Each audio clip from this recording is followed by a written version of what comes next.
حضرت امام غزالی رحمۃ اللہ تعالی علیہ، آپ بڑی طویل حدیث نوٹ کرتے ہیں اپنی مشہور کتاب کیمیائے سعادت میں. آپ فرماتے ہیں اللہ تعالیٰ کے ہاں جب کوئی عمل پیش ہوتا ہے، کوئی بھی عمل، نماز ہے، نیکی ہے، قرآن تلاوت، درس، کچھ بھی،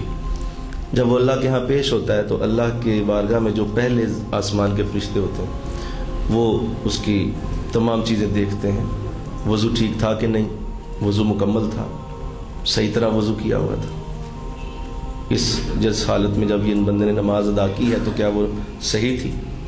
وضو ٹھیک تھا. اگر وہ ٹھیک ہوتا ہے تو اس کا وہ عمل جو ہے وہ دوسرے آسمان کے فرشتوں تک پہنچایا جاتا ہے. دوسرے آسمان کے فرشتے بھی وہ عمل اٹھاتے ہیں اور دیکھتے ہیں کہ جب یہ پڑھ رہا تھا تو اس وقت کیا جگہ پاک تھی، جس جگہ پہ اس نے پڑھا ہے، یہ عمل کیا ہے،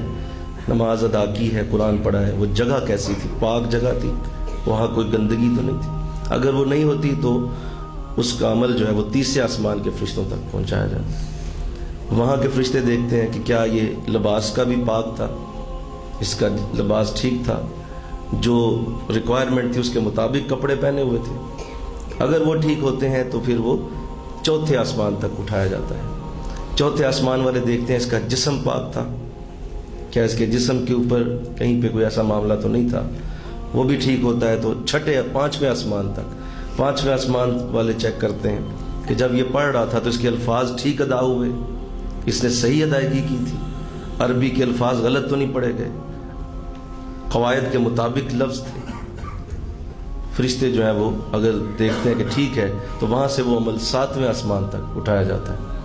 7ویں آسمان والے دیکھتے ہیں کہ جب اس نے یہ عمل کیا، جب یہ پڑھا گیا تو کیا اس کو اس کے معنی مفہوم آتے تھے، کیا اس کو پتہ تھا ترجمہ کیا ہے، کیا یہ اس کے حقیقت جانتا تھا، جو یہ پڑھ رہا ہے اس کی حقیقت کیا ہے، اس کے اندر کیا اللہ چاہتا ہے، یہ سارا کچھ کا اس علم میں تھا. اگر وہ اسے یہ دیکھتے ہیں کہ ایسا تھا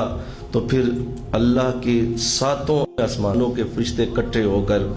وہ عمل ایک بڑے خوبصورت سونے کے تشت میں رکھ کے جنت کے اور ارد گرد سارے جہان کے فرشتے اکٹھے ہو کر وہ خوبصورت عمل اللہ کی بارگاہ میں عرش کے آگے پیش فرماتے ہیں کہ مولا یہ حاضر ہے، فلاں بندے کی نماز آئی ہے، فلاں بندے کا روزہ آیا ہے، فلاں بندے کا حج آیا ہے، فلاں بندے کا عمرہ آیا ہے، فلاں بندے کی تلاوت آئی ہے. تو اللہ کی وہ بڑے خوش ہو کے پیش کرتے ہیں. اللہ کی بارگاہ سے جو ہے وہ جواب آتا ہے کہ اے فرشتوں، یہ عمل جہاں سے لے کے آئے ہو اس بندے کے منہ پہ گندے کپڑے کی طرح دے مارو، اس کا وجود بھی مٹا دو اور اس کے نام اعمال سے بھی اس کا نشان مٹا دو، اس نے یہ عمل کیا ہی نہیں. فرشتے حیران ہکا بکا، ایک کہتا ہے مولا میں نے وضو دیکھا ٹھیک تھا، دوسرا کہتا ہے میں نے کپڑے، میں نے جسم، میں نے ساری چیزیں، ہر 7ویں آسمان تک ہم اسے لے کے آئے، کوئی کمی نہیں تھی. مولا کیوں اتنا بڑا عمل کیسے ضائع ہو گیا؟ اللہ فرمائے گا اے فرشتو، تم اس کا دل نہیں دیکھ سکے، دل میں دیکھ رہا تھا. اس نے یہ عمل میرے لیے نہیں کیا، اس نے یہ عمل میرے لیے نہیں کیا، یہ اپنی کسی غرض سے آیا، اپنے کسی کام سے آیا، اپنے کسی درد کو لے کے آیا ہوا تھا، میری ذات اس کے پیش نظر نہیں تھی. اور جو شے میرے لیے نہ ہو میں اسے کیسے لے لوں، جو میرے لیے ہے ہی نہیں میں اسے کیسے لے لوں. تو حضرت مولانا حضرت امام غزالی لکھ کے فرماتے ہیں